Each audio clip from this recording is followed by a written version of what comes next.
إن الحمد لله نحمده ونستعينه ونستغفره ونعوذ بالله من شرور أنفسنا ومن سيئات أعمالنا من يهده الله فلا مضل له ومن يضلله فلا هادي له أشهد أن لا إله إلا الله وحده لا شريك له وأشهد أن محمدا عبده ورسوله لا نبي ولا رسول بعده أما بعد. Lanjutan kajian kita di malam ini insyaallah taala ke bab berikutnya, yaitu bab ma jaa fi rukhsati fi dzalik. Bab hadis tentang adanya keringanan dalam perkara tersebut. Perkara tersebut maksudnya di sini masalah mengendarai tunggangan ketika mengantar jenazah ke kubur. Hadis sebelumnya ada bahasan tentang makruh hukumnya orang yang ittiba'ul janaiz, mengantar jenazah dengan cara mengendarai tunggangan. Nabi sallallahu alaihi wasallam bersabda, "Ala tastahyun inna malaikatallahi ala aqdamihim wa anta ala zuhurid dawab." Tidakkah kalian merasa malu? Sungguhnya malaikat-malaikat Allah dengan di atas kaki mereka ikut mengantar jenazah ini, sementara kalian di atas punggung tunggangan kalian. Ini hadis sebelumnya dalam Sunan At-Tirmidzi, diambil darinya dalil bahwasanya makruh hukumnya menggunakan kendaraan ketika mengantar jenazah. Maka bab berikutnya setelahnya adalah ada rukhsah, ada keringanan, ada kebolehan, ada jalan boleh untuk mengendarai tunggangan ketika mengantar jenazah. Ini maksud dari bab ma jaa fi rukhsati fi dzalik. Dan inilah hadis yang ke-1013.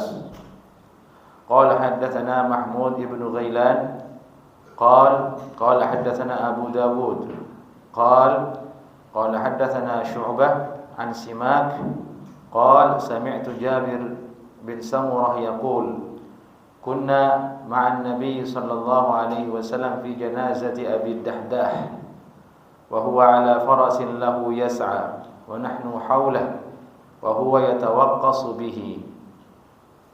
Hadis ini berasal dari Simak bin Harb. Beliau berkata, aku mendengar Jabir bin Samurah radhiyallahu taala anhu berkata bahwa suatu ketika kami bersama Nabi sallallahu alaihi wasallam mengantar jenazahnya Abu Dahdah. Wa huwa ala farasin lahu yas'a. Dan Nabi sallallahu alaihi wasallam di sini mengantar jenazahnya Abu Dahdah dalam keadaan berada di atas kuda miliknya. Wa nahnu haulahu. Dan Nabi sallallahu alaihi wasallam dan kami para sahabat berada di sekitar Nabi sallallahu alaihi wasallam. Wa huwa yatawaqqasu bihi, dan Nabi sallallahu alaihi wasallam mempercepat atau memendekkan jarak untuk mengantar jenazah dengan menunggang kuda tersebut. Ini terjemahan dari hadis ini. Di sini ada perkara yang penting kita ketahui, siapakah Abu Dahdah ini? Ini Abu Dahdah, jenazahnya Abu Ad-Dahdah. Abu Dahdah ini seorang sahabat Nabi yang sangat mulia radhiyallahu taala anhu. Diceritakan dalam Sahih Muslim bahwa redaksi lain yang berbunyi shalla Rasulullah sallallahu alaihi wasallam ala ibni Dahdah. Nabi sallallahu alaihi wasallam mensolati jenazahnya Abu Dahdah. Jadi di sini Nabi bukan hanya mengantar jenazahnya, tapi juga mensolati beliau Abu Dahdah ini. Thumma utiya bi farasin, kemudian Nabi sallallahu alaihi wasallam dibawakan kuda oleh para sahabat dan Nabi sallallahu alaihi wasallam menunggangnya. Wa nahnu nattabi'uhu nas'a khalfahu, dan kami para sahabat mengikuti Nabi sallallahu alaihi wasallam di belakang kudanya sambil mengantar jenazahnya Abu Dahdah. Kemudian Nabi sallallahu alaihi wasallam bersabda, kam min 'idqin mu'allaqin aw mudliyin fil jannah libni Dahdah. Betapa banyak pelapah kurma atau untayan daun kurma yang menggantung atau menjulur di surga untuk Abu Dahdah. Ini sabda Nabi SAW menyanjung Abu Dahdah. Ini betapa banyak untayan daun pelapah kurma yang akan didapatkan oleh Abu Dahdah di surga. Kenapa demikian? Ternyata ada kisah. Ada kisah, dan kisah ini disebutkan lebih panjang lagi dalam Sunan Al-Kubra miliknya Imam Al-Baihaqi rahimahullahu taala. Kesimpulannya kisah itu adalah dulu ada seorang laki-laki. Laki-laki ini disebut dalam satu riwayat bernama Abu Lubabah. Abu Lubabah. Abu Lubabah ini punya pohon kurma. Kemudian bersengketa dengan anak yatim. Bersengketa dengan anak yatim. Tidak disebutkan siapa anak yatim ini. Intinya Abu Lubabah ini bersengketa dengan anak yatim tersebut. Kemudian Nabi SAW menengahinya menjadi hakim. Kemudian keputusannya adalah kurma tersebut milik daripada Abu Lubabah. Anak yatim ini mengeluh ke Nabi SAW. Dia merengek, dia menangis. Bagaimana Nabi SAW, saya tak punya apa-apa, hanya itu yang saya punya. Melihat itu Nabi SAW berkata ke Abu Lubabah, wahai Abu Lubabah, berikan saja kurma itu ke dia, ke yatim ini, nanti engkau dapat pahala seperti itu di surga. Ini Abu Lubabah tidak mau, padahal sahabat Nabi dan Nabi yang suruh. Sampai 2 kali Nabi berkata kepada Abu Lubabah, wahai Abu Lubabah, ini kasihan anak yatim, kamu berikan saja kurma ini ke dia. Walaka mithluhu fil jannah, nanti bagimu seperti itu di surga. Tapi tetap tidak mau Abu Lubabah. Dia pertahankan haknya, bahwasanya ini harta saya. Tadi yang menyimpulkan ini harta saya, hak saya adalah Nabi sendiri. Saya tidak mau beri dia. Artinya ini bukan kezaliman. Nabi SAW hanya menganjurkan saja kepada Abu Lubabah untuk memberikan kurma tersebut, dan Nabi tidak memaksanya. Nabi tidak memaksanya. Padahal ya kalau kita lihat perintah Nabi itu hukumnya wajib. Tapi dalam masalah seperti ini ya tidak didengar juga oleh Abu Lubabah, dan Nabi SAW pun tidak tersinggung. Itu hanya anjuran dari Nabi SAW. Nabi SAW tidak ingin memindahkan hak orang kepada orang lain dengan cara terpaksa. Kemudian melihat itu Abu Dahdah ini ada di majlis tersebut, dan dia maju berkata ke Nabi SAW, ya Rasulullah, kalau seandainya saya beli kurmanya Abu Lubabah ini, kemudian saya berikan ke anak yatim itu, apakah saya juga dapat pahala seperti yang engkau janjikan tadi kepada Abu Lubabah? Naam, kata Rasulullah, iya kamu dapat pahala. Akhirnya dia pulang. Dia pergi menemui Abu Lubabah. Wahai Abu Lubabah, kurmamu ini saya akan beli. Apakah kamu mau? Dengan apa? Saya punya kebun kurma di situ. Kurang lebih isinya 600 pohon. 600 pohon kurma. Bukan main-main, sekebon. Sekebon kurma mau ditukar dengan 1 pohon kurma, hanya demi untuk memberikan anak yatim tersebut. Dan uniknya dalam kisah ini Abu Dahdah ini punya istri yang dia juga tinggal dalam kebun kurma itu. Setelah selesai transaksi dengan Abu Lubabah, kalau begitu iya, kita sepakat, saya beli kurmamu dengan kebun kurma saya. 1 pohon kurma dibayar dengan 1 kebun kurma. Setuju. Akhirnya diberikan kepada anak yatim tersebut, dan dia kembali ke kebunnya berkata, wahai istriku, keluar. Ini kebun sudah dijual di jalan Allah Subhanahu wa taala. Jadi tanpa musyawarah dengan istrinya, tanpa bicara dulu dengan istrinya, tahu-tahu disuruh keluar istrinya, keluar dari kebun ini sudah dijual. Bagaimana reaksi istrinya? Datar saja, tidak ada masalah. Alhamdulillah, kita dapat surga nanti, kata istri. Seperti itu gambaran keimanan para sahabat jemaah, yang kita tidak akan mungkin sampai ke level itu. Mustahil. Akhirnya kemudian diberikanlah kurma itu kepada anak yatim tersebut. Setelah terjadi peristiwa ini, beberapa hari kemudian Ibnu Dahdah ikut jihad di perang Uhud bersama Nabi SAW dan mati syahid. Dari itu kemudian Nabi mensolatinya. Dalam riwayat ini, dan Nabi mengantar jenazahnya dan Nabi bersabda dengan sabda yang tadi. Entah berapa banyak daun pelapah kurma yang akan didapatkan Abu Dahdah di dalam surga. Ya, ini keutamaan Abu Dahdah radhiyallahu taala anhu.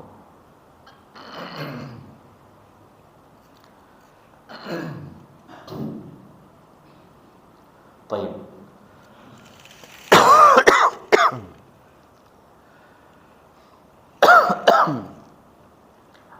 Cerita ini sekali lagi saya tekankan ada dalam Sunan Al-Kubra lil Baihaqi dan juga ringkasan kisahnya ada dalam Sahih Muslim. Kisahnya sahih, ceritanya benar. Imam At-Tirmidzi rahimahullahu taala hanya mengambil sedikit saja, tidak mengambil semuanya. Beliau hanya mengambil riwayat tentang Nabi sallallahu alaihi wasallam ketika mengantar jenazah Abu Dahdah mengendarai kuda. Yang ingin dijadikan dalil oleh beliau bahwasanya ada rukhsah, boleh hukumnya kita menunggang kendaraan ketika mengantar jenazah. Ini maksud dari Imam At-Tirmidzi rahimahullahu taala. Tentu di balik kisah tadi ada sangat banyak sekali teladan yang bisa kita petik. Di antaranya adalah bagaimana kuatnya keimanan para sahabat terhadap hari akhirat, terhadap surga. Di mana rata-rata para sahabat itu jemaah, ikhwani afanallahu yakum ajma'in, harta itu hanya di tangan mereka, tapi hatinya tidak terkait dengan harta itu. Mudah saja bagi mereka para sahabat itu untuk berinfak, untuk memberi dan sebagainya. Dan itu yang tidak bisa dikejar oleh umat setelahnya. Itu keutamaan mereka, dari itu mereka dijamin surga oleh Allah Subhanahu wa taala. Baik. Kita lanjut ke hadis berikutnya. Ini hadis nomor 1014. Qala haddatsana Abdullah bin Shabbah Al-Hashimi qala haddatsana Abu Qutaibah 'an al-Jarrah 'an Simak 'an Jabir bin Samurah. Ini sama hadis dari Jabir bin Samurah, anna an-nabiy sallallahu alaihi wasallam ittaba'a janazata Abi Dahdah mashiyan wa raja'a ala farasin. Ini riwayat yang ini sekarang berbunyi bahwasanya Nabi sallallahu alaihi wasallam mengikuti jenazahnya Abu Dahdah dengan cara berjalan, dan Nabi sallallahu alaihi wasallam pulang dengan cara mengendarai kuda. Ini kontra ini riwayat ini. Riwayat yang pertama menyebutkan bahwasanya Nabi menunggang kuda ketika berangkat. Riwayat yang kedua ini mengatakan Nabi ketika berangkat jalan kaki, pulangnya menunggang kuda. Ya seperti ini biasa kalau kisah-kisah dalam hadis itu selalu terdapat perbedaan redaksi cerita. Dan kedua-duanya hadis ini adalah hadis yang sahih. Hadis yang sahih. Wallahu a'lam bagaimana metode untuk menjamak kedua hadis ini, tapi kesimpulannya dalam masalah mengantar jenazah dengan kendaraan ini disimpulkan oleh para ulama. Di antaranya Imam An-Nawawi rahimahullahu taala, fihi ibahatur rukub fi ar-ruju' 'anil janazah. Dalam hadis ini ada keterangan bolehnya menunggang kendaraan ketika pulang dari mengantar jenazah. Alasannya karena ibadahnya sudah selesai. Ibadah ittiba'ul janazahnya sudah selesai, sudah tidak terkait lagi dengan jenazah, maka pulang dengan kendaraan. Wa inna ma yukrah ar-rukub fi adh-dhihabi ma'aha. Sungguhnya yang dimakruhkan adalah pergi dengan menunggang kendaraan berangkat mengantar jenazahnya. Ini yang makruh kata Imam An-Nawawi. Dan mungkin inilah yang betul, ini yang sahih, ini yang menjadi kesimpulan. Tidak sampai haram, hukumnya hanya makruh. Tidak sampai haram, hukumnya hanya makruh. Baik. Hadis berikutnya sekarang, bab ma jaa fil Isra' bil janazah. Bab membahas tentang al-Isra'. Al-Isra' artinya bergegas, bil janazah, dengan membawa jenazah. Ini termasuk adab dalam membawa jenazah, kita disuruh untuk segera. Qala haddatsana Ahmad bin Mani' qala haddatsana Sufyan ibn Uyainah 'an az-Zuhri sami'a Sa'id bin al-Musayyib An Abi Hurairah yablughu bihi an-nabiy sallallahu alaihi wasallam qala asri'u bil janazah fa in yakun khairan tuqaddimuha ilaihi wa in yakun syarran tad'uhu an riqabikum. Nabi sallallahu alaihi wasallam bersabda, asri'u bil janazah. Segeralah, bergegaslah kalian dengan jenazah, dengan membawa jenazah. Yani seperti orang berlari ketika ar-ramal, yani berlari kecil. Tidak terlalu cepat, tidak terlalu pelan. Ini maksud asri'u kata ulama. Alasannya apa? Fa iyyakun khairan tuqaddimuha ilaih.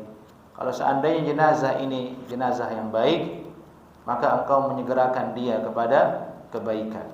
Ini kalau seandainya yang akan ditemukan oleh jenazah ini adalah pahala di depannya, di kuburnya, pahala kebaikan dia ketika masih hidup, maka berarti kita membantu dia untuk menyegerakan mendapatkan pahala tersebut, mendapatkan nikmat tersebut.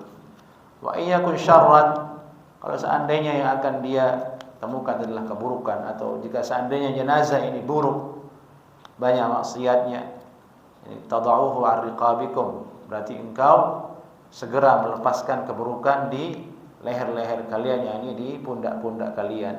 Tidak mau kita lama-lama mengangkat keburukan kan. Segera saja masukkan dia ke liang lahatnya.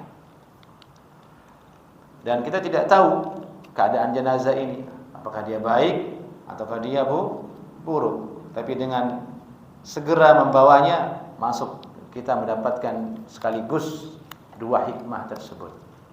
Jadi dengan bergegas kita dapat sekaligus mendapatkan dua hikmah yang disebutkan oleh Nabi sallallahu alaihi wasallam.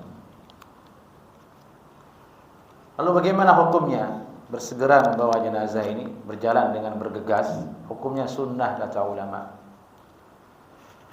Ibnu Qudamah rahimahullahu taala sebagaimana dinukil oleh Al-Hafiz Ibnu Hajar dalam Fathul Bari, anna al-amra fihi lil istihbab bila khilafin bainal ulama. Hukum berjalan dengan bergegas membawa jenazah ini adalah sunnah hukumnya, menurut semua ulama, tanpa ada perbedaan pendapat.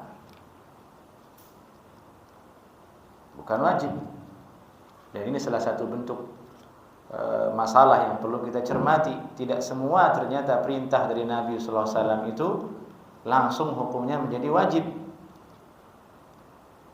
Dari itulah kita disuruh rujuk kepada ulama untuk memahami hadis, untuk memahami isi dari perintah Nabi sallallahu alaihi wasallam. Kalau tidak, kita akan menyelisihi pemahaman mereka terhadap hadis tersebut. Kita tentu tahu, kita pernah dengar bahasanya al-aslu fil amri lil wujub. Asal muasal dari perintah Nabi sallallahu alaihi wasallam itu adalah maksudnya wujub, wajib, bukan sunnah. Wajib untuk ditaati, dituruti. Memang betul demikian, tapi dalam banyak kasus, dalam beberapa kasus hadis, ternyata perintah itu bisa mengandung makna bukan wajib, tapi istihbab, itu hukumnya sunnah. Contohnya adalah ini, asri'u bil janazah. Segeralah engkau berjalan ketika membawa jenazah tersebut. Kata Ibnu Qudamah, bila khilafin bainal ulama, tanpa ada perselisihan di antara para ulama. Tentu ada yang mengatakan wajib, tapi tidak diterima oleh ulama. Yang mengatakan wajib itu adalah Ibnu Hazm. Dari itu ulama mengatakan wa syadza Ibnu Hazmin faqala biwujubih. Ibnu Hazm al-Zahiri syadza. Syadza itu menyelisihi jamaah, menyelisihi kesepakatan banyak ulama, sehingga dia mengatakan hukumnya wajib. Kalau kita mengatakan wajib, konsekuensinya berat. Berarti orang yang akan bawa jenazah harus dilatih dulu agar tidak dapat dosa. Karena konsekuensi dari wajib kalau tidak dilakukan mendapat dosa. Maka wajib hukumnya orang berlari kecil ketika membawa jenazah. Kalau kita mengatakan dia wajib. Maka yang benar adalah perkataan para ulama, mayoritas ulama, sebagaimana nukilan dari Ibnu Ibnu Qudamah tadi yang kita bacakan.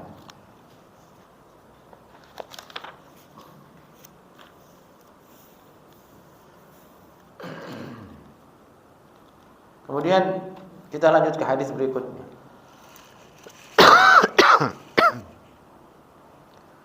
Babu ma jaa fi qatla Uhud wa dzikri Hamzah.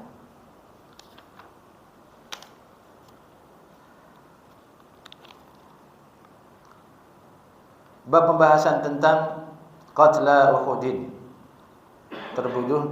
terbunuhnya para sahabat di perang Uhud. Wa dzikri Hamzah, dan disebut pembahasan tentang Hamzah. Yani Hamzah pamannya Nabi radhiyallahu taala anhu. Qala hadatsana Qutaibah qala hadatsana Abu Safwan an Usamah bin Zaid an Ibnu Shihab an Anas bin Malik qala ata Rasulullah sallallahu alaihi wasallam ala Hamzah yawm Uhud. Ini Anas bin Malik berkata, Rasulullah sallallahu alaihi wasallam menemui jenazahnya Hamzah di perang Uhud. Fawaqafa alaihi, dan beliau berdiri di depan jenazah tersebut. Fara'ahu qad muthila bih, dan Nabi sallallahu alaihi wasallam menyaksikan tubuh Hamzah itu sudah dimutilasi. Muthila bih, mutilasi artinya ada organ tubuh yang sudah terpisah. Ada yang mengatakan hidungnya yang dipotong, telinganya dipotong, kemaluannya juga dipotong. Pamannya Nabi sallallahu alaihi wasallam. Siapa yang potong? Ada laki-laki namanya Wahsy. Siapa namanya? Wahsy. Wahsy ini budak dulu, tapi dia punya keahlian yang luar biasa. Keahliannya itu adalah memainkan tombak. Tidak pernah meleset. Kalau dia melempar tombak, pasti kena sasaran, tepat pada sasaran yang diinginkan. Dan dia kuat, dan dia cerdik dalam peperangan. Ketika itu dia adalah budak dari seseorang yang bernama Jubair bin Mut'im. Jubair bin Mut'im. Jubair bin Mut'im, dia punya paman namanya Tu'aimah bin Adi. Tu'aimah bin Adi. Tu'aimah bin Adi ini dulu mati di perang Badar, dibunuh oleh Hamzah. Hamzah bertemu dengan Tu'aimah bin Adi, terbunuh dalam peperangan tersebut. Yang bunuh siapa? Hamzah. Jubair bin Mut'im tak bisa lupa dia. Paman saya dibunuh sama Hamzah, awas nanti ya. Begitu kira-kira. Jadi ini masa-masa perang dulu nih, zaman jahiliyah dulu. Akhirnya tibalah waktunya dia ingin balas dendam. Dia lihat punya budak namanya Wahsy yang begitu cerdik, begitu pintar, begitu pandai memainkan tongkat, tombak. Dia berkata kepada Wahsy, "In qatalta Hamzah bi'ammi fa anta hur." Wahai Wahsy, kalau kamu bunuh Hamzah sebagai ganti balas dari pembunuhannya terhadap pamanku dulu di perang Badar, kamu merdeka. Jadi budak itu tidak ada yang paling dia harapkan selain merdeka. Di zaman perbudakan tidak ada cita-cita paling tinggi dari semua budak kecuali menjadi merdeka. Karena budak kalau sudah merdeka, dia lahir menjadi manusia baru, manusia yang utuh, punya harga, punya hak asasi. Kalau masih jadi budak, dia belum manusia. Fisiknya saja manusia, tapi dia barang. Bisa dijual, bisa ditukar, bisa patungan juga dibeli budak itu. Satu budak yang memiliki dua orang. Dia barang. Cita-cita yang paling tinggi adalah menjadi merdeka. Dan syariat Islam di antara kebaikannya adalah menganjurkan umat Islam dulu untuk memerdekakan budak-budak yang ada, supaya tidak terjadi perbudakan lagi di atas muka bumi. Mendengar ini Wahsy tentu semangat. Nah, ini kesempatan saya untuk menjadi merdeka. Dan ketika itu Wahsy belum Islam. belum Islam. Akhirnya berangkatlah Wahsy di perang Uhud. Di situ ada Hamzah bin Abdul Muttalib, pamannya Nabi sallallahu alaihi wasallam. Hamzah adalah seorang faris, orang yang ahli bela diri, menunggang kuda, pemanah. Beliau yang melindungi Nabi sallallahu alaihi wasallam dulu ketika berdakwah di Makkah. Hamzah datang itu semua orang kafir Quraisy enggak ada yang berani. Saking perkasa dan berwibawanya Hamzah. Tidak ada yang berani sama Hamzah. Di perang Uhud juga begitu. Dia menantang, siapa yang ingin mubarazah dengan saya? Tidak ada yang berani orang-orang kafir. Tapi Wahsy ini cerdik. Dia tidak muncul ke depan menantang Hamzah. Sama saya, ayo. Enggak. Dia sembunyi diam-diam. Dia intip. Begitu lewat Hamzah, langsung dia lempar tombaknya. Persis mengenai kemihnya. Nah, ini pusar, di antara pusar dan kemaluan. Ya, ini di bawah pusar itu kan ada bagian tuh. Kena itu sampai sobek dan keluar isinya. Meninggal dunia Hamzah dengan itu. Kemudian di muslah, dipotong hidungnya, diambil telinganya, maka diikat di pohon. Ketika itu kaum muslimin kalah perang kan. Yang ajibnya kemudian setelah terjadi itu, Wahsy ini masuk Islam. Asyhadu an la ilaha illallah wa asyhadu anna Muhammadar Rasulullah.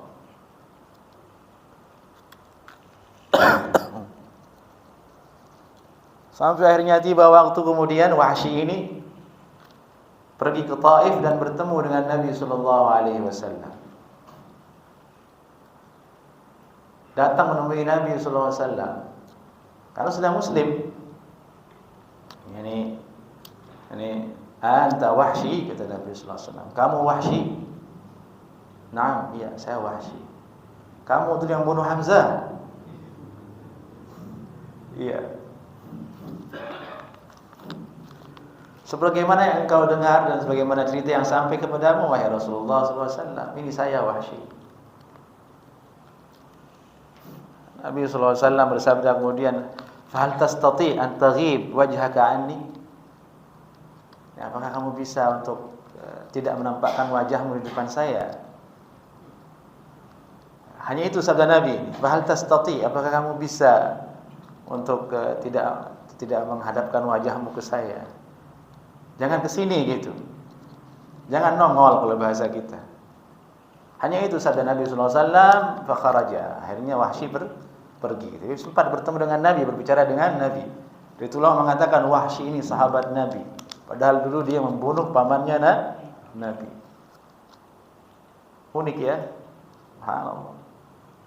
Di situ diambil faedah Nabi sallallahu alaihi wasallam itu bukanlah pendendam. Beliau tidak pernah mencari Wahsy, cari Wahsy, ganyang dia, enggak ada. Nabi itu penyayang, Nabi itu sabar. Apalagi dia sudah masuk Islam, kesalahan-kesalahannya dulu itu tertimbun dengan keislamannya, gugur dengan keislamannya. Dia sudah bersyahadatain, berarti dia bersaudara dengan Hamzah, sudah statusnya. Tapi secara kemanusiaan, secara tabiatnya manusia ya tetap ada rasa lah kalau bertemu dengan pembunuh orang yang dia cintai. Ya misalnya antum sekarang bertemu dengan orang yang pernah curangi antum, nyaman enggak? Enggak nyaman. Meskipun antum sudah bilang iya saya maafkan, ketemu lagi, kamu lagi katanya kan begitu. Itu manusiawi. Tidak ada yang bisa lepas dari hal seperti itu. Apalagi kalau kita posisinya dizalimi. Harta antum diambil, antum dirampok, antum dibegal. Kemudian yang begal datang antum maaf iya, jangan nongol ke sini gitu. Itu bukan salah, itu manusiawi. Mengharapkan lebih dari itu tidak bisa.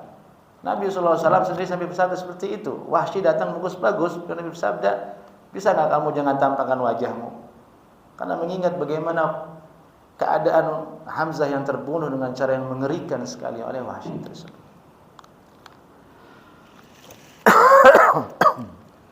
Dan Wahsy ini menjadi sahabat Nabi yang baik. Ketika muncul nabi palsu Musailamah al-Kadzdzab, dia bersumpah, demi Allah, saya akan bunuh nabi palsu Musailamah al-Kadzdzab ini, pahalanya saya akan hadiahkan untuk Hamzah. Dan benar, dengan cara yang sama, tidak pernah meleset tombaknya. Wus, mati itu Musailamah al-Kadzdzab sekali tembak dengan tombaknya Wahsy. Padahal enggak ada yang berani dengan Musailamah al-Kadzdzab. Dia nabi palsu, penyihir, banyak keanehan-keanehan yang dia bawa, sehingga banyak pengikutnya ketika itu. Bukan orang biasa. Tapi Wahsy bisa membunuhnya. Dan akhirnya beliau terbunuh di peristiwa tersebut. Setelah dia membunuh Musailamah al-Kadzdzab, datang tentaranya Musailamah al-Kadzdzab, dia dibunuh di situ. Mati syahid juga. Ya, akhirnya dia dulu pembunuh, masuk Islam, mati syahid. Itulah perjalanan hidup orang-orang yang diridhai oleh Allah Subhanahu wa taala. Bahwasanya yang dihitung dalam hidup kita ini jamaah adalah bagaimana kita mengakhiri hidup dengan baik, bukan bagaimana mengawalinya.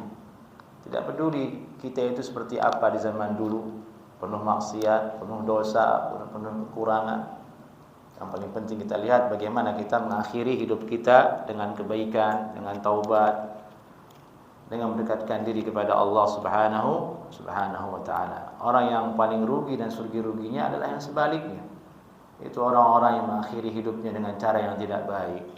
Dulunya dia istiqomah, dia bagus, taat ibadah, dan dia futur, keluar dari Islam misalnya, naudzubillah min dzalik, maksiat, dia meninggalkan keistiqomahannya untuk ibadah kepada Allah, untuk menjalankan sunnah.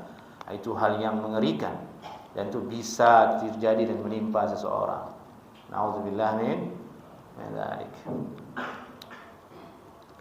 Baik, ini cerita tentang Hamzah dan Wahsy. Cerita Hamzah dan Wahsy ini jamaah ada dalam Sahih Bukhari. Tapi dalam Sahih Bukhari riwayat hadisnya tidak terlalu detail. Cerita detailnya didetilkan oleh para ulama dalam sirah dan cerita-cerita yang ada. Tapi induk ceritanya ada dalam Sahihul Bukhari. Apa yang saya sampaikan tadi itu adalah dari Sahihul Bukhari. Baik. Nabi SAW bersabda kemudian, "Laula an tajid Safiyyatu fi nafsiha la taraktuhu hatta ta'kulahu al-'afiyah hatta yuhsyaru yawmal qiyamah min butuniha." Kalau seandainya Safiyah ini tidak sedih dengan kematian Hamzah. Ini Safiyah di sini adalah bintu Abdul Muttalib, ammatu Rasulillah sallallahu alaihi wasallam, syaqiqatu Hamzah, saudarinya Hamzah. Hamzah punya saudari perempuan namanya Safiyah. Safiyah sangat sedih dengan meninggal kakaknya. Nabi bersabda, kalau saja bukan karena kesedihannya Safiyah, mungkin saya akan biarkan saja jenazahnya Hamzah, tidak perlu kita kuburkan, biarkan dan dimakan oleh burung-burung, oleh hewan-hewan buas jenazahnya sampai nanti dikumpulkan di hari kiamat. Kata ulama, sekalian begitu, sekalian biar menjadi tubuhnya itu fisabilillah semuanya, akan lebih besar pahalanya kelak di hari kiamat. Itu maksud Nabi sallallahu alaihi wasallam mengatakan hatta ta'kulahul afiyah, sampai dimakan oleh binatang-binatang pemakan daging. Biarkan saja, tapi karena Safiyah sedih, dia ingin jenazahnya ada, ya sudah. Kemudian dikafankan oleh Nabi sallallahu alaihi wasallam. Ini sudah azan. Silakan azan dulu.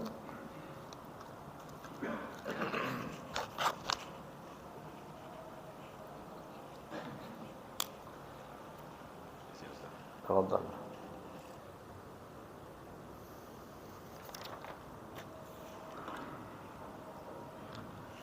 اللهم رب هذه الدعوة التامة والصلاة القائمة آت محمد الوسيلة والفضيلة وبعث المقام محمود الذي وعدته إنك لا تخلف الميعاد.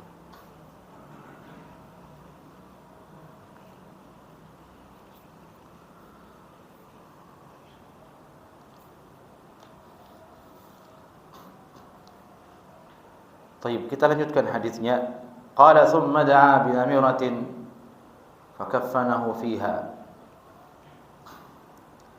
Kemudian Anas bin Malik berkata, melanjutkan kisahnya, kemudian Nabi sallallahu alaihi wasallam meminta supaya didatangkan namirah, yakni diberikan namirah.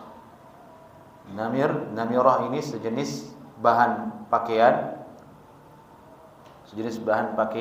tapi dia memiliki corak, memiliki gambar, maksudnya memiliki garis-garis, bukan bahan yang polos.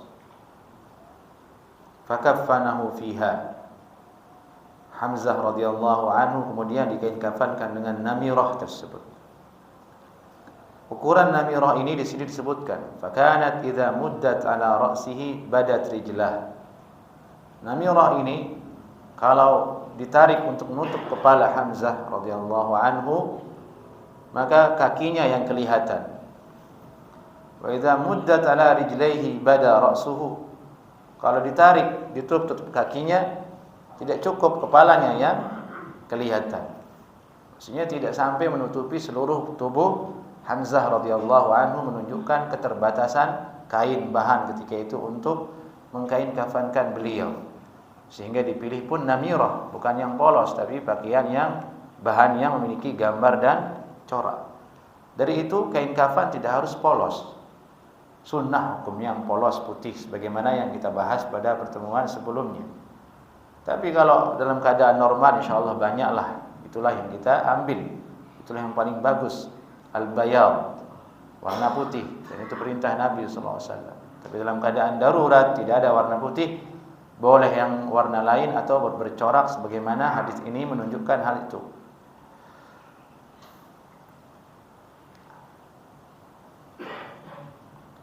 Qala fakathura al-qatla wa qallat ath-thiyab. Ketika itu banyak yang terbunuh para sahabat di perang Uhud, banyak yang gugur. Wa qallat ath-thiyab. Pakaian bahan sedikit untuk menjadi kain kafan, krisis kain kafan.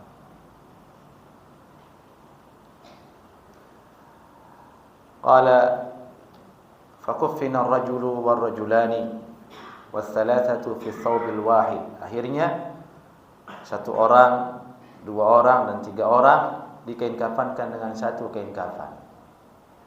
Satu kain kafan bertiga. Karena krisis tidak ada bahan.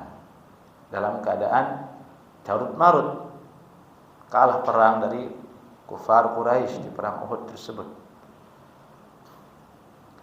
Thumma yudfanuna fi qabrin wahid. Kemudian mereka semua dikuburkan di satu liang kuburan, satu kuburan. Sampai sekarang kuburannya ada di Madinah. Yang pernah umrah insyaallah pernah dibawa sama guide ke situ kan. Kuburan syuhada Uhud di situ.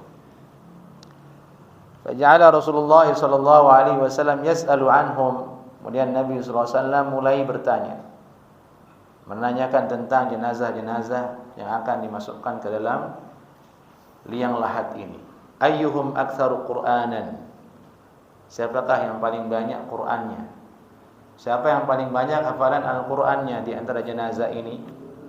Itu yang didahulukan, fa yuqaddimuhu ilal qiblah. Itu yang didahulukan di arah kiblat. Ini menunjukkan tentang keutamaan orang yang menghafal Al-Qur'an. Ini keutamaan orang yang sering membaca Al-Qur'an. Al-Qur'an itu syafaat untuk orang yang membacanya di hari kiamat. Al-Quran ini adalah obat hati, ketenangan untuk orang yang membacanya di dunia. Namun sayang kita lalai, sayang kita menukar kelezatan itu dengan sesuatu yang lebih rendah. Banyak waktu kita itu terhabis untuk baca berita, untuk baca kasus-kasus viral. Habis waktu kita untuk membaca pesan di WhatsApp, membaca pesan di grup. Sementara aplikasi Al-Quran sudah hampir update-nya udah nggak bisa dibuka karena nggak pernah dibaca. Ataupun mushaf kita sudah berdebu, kita sudah tahu bahwasanya dia adalah obat untuk hati kita. Kita kalau ingin tenang jemaah, mudah tenang itu baca Al-Quran. Antum nggak perlu cari motivator, nggak perlu pergi healing jauh-jauh, nggak perlu. Kalau tujuannya nyari tenang, buka mushaf, baca dengan baik, bertahan setengah jam, sabarin aja dulu. Nanti kalau sudah lewat setengah jam biasanya turun as-sakinah, ketenangan. Mulai tentram hati, mulai tenang hati, batin mulai nyaman. Kalau sudah 1 jam, nah itu terasa tenang. Setelahnya lebih tenang lagi, hati jadi plong rasanya, bahagia rasanya, wajah jadi ceria, kita bisa senyum dengan orang lain. Tapi kalau yang kita lihat, kalau yang kita baca setiap hari adalah berita yang menyesatkan, maksudnya menyesatkan akal pikiran kita, sana sini, tambah beban hidup kita. Sulit kita senyum, adanya cemberut terus, hati kusut, nggak bisa tenang. Mau healing ke Bandung pun nggak bisa tenang itu. Berangkatnya macet, pulangnya macet. Sampai rumah marah-marah. Itu mah nggak tenang namanya, nyari neraka juga akhirnya. Ya subhanallah. Seperti ini, aktsaruhum Qur'anan yuqaddimu ila al-qiblah. Lebih banyak Al-Qur'an yang ditanya oleh Nabi sallallahu alaihi wasallam. Padahal mereka ini semuanya mati syahid. Tetap ditanyakan oleh Nabi sallallahu alaihi wasallam mana yang lebih unggul dari mereka. Ternyata lebih banyak hafalan Al-Qur'annya. Di zaman Nabi penghafal Al-Qur'an itu bukan seperti hari ini. Yang hanya syahwatnya itu hanya memperbagus bacaan dan mengejar-ngejar sanad, tidak. Di zaman sahabat itu qurra itu adalah ulama. Apa yang mereka baca itu yang mereka tadabburi, itu yang mereka amalkan. Dari itu Nabi menyuruh, maksudnya yang paling pertama jadi imam adalah yang paling banyak bacaan Al-Qur'annya di zaman Nabi. Aqra'uhum, yang paling aqra'. Aqra' artinya hafalannya ada dan dia orang yang paling soleh mengamalkannya. Kalau di zaman sekarang banyak hafalannya tapi dia orang bodoh, tidak punya ilmu, hanya modal suara saja. Itu bedanya qurra hari ini dengan qurra di zaman Nabi sallallahu alaihi wasallam.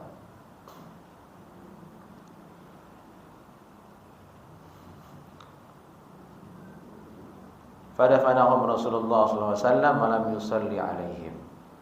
Dan Nabi sallallahu alaihi wasallam menguburkan mereka semua dan tidak mensalatinya. Nah, hadis ini diambil faedah darinya adalah bahwasanya orang mati syahid tidak disolatkan.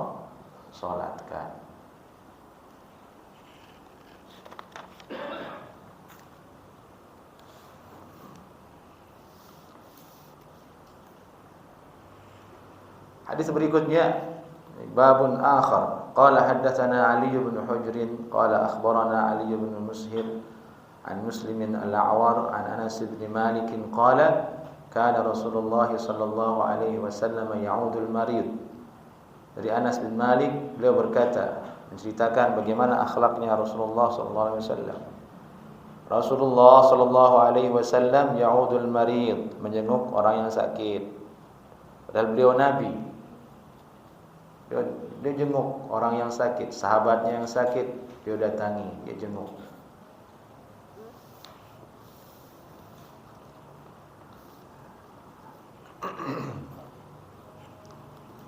Bahkan ada seorang ghulam yang dia orang tuanya Yahudi, sering bertemu dengan Nabi sallallahu alaihi wasallam.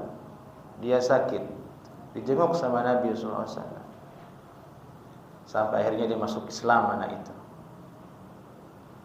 Jadi banyak sekali manfaat menjenguk orang yang sakit.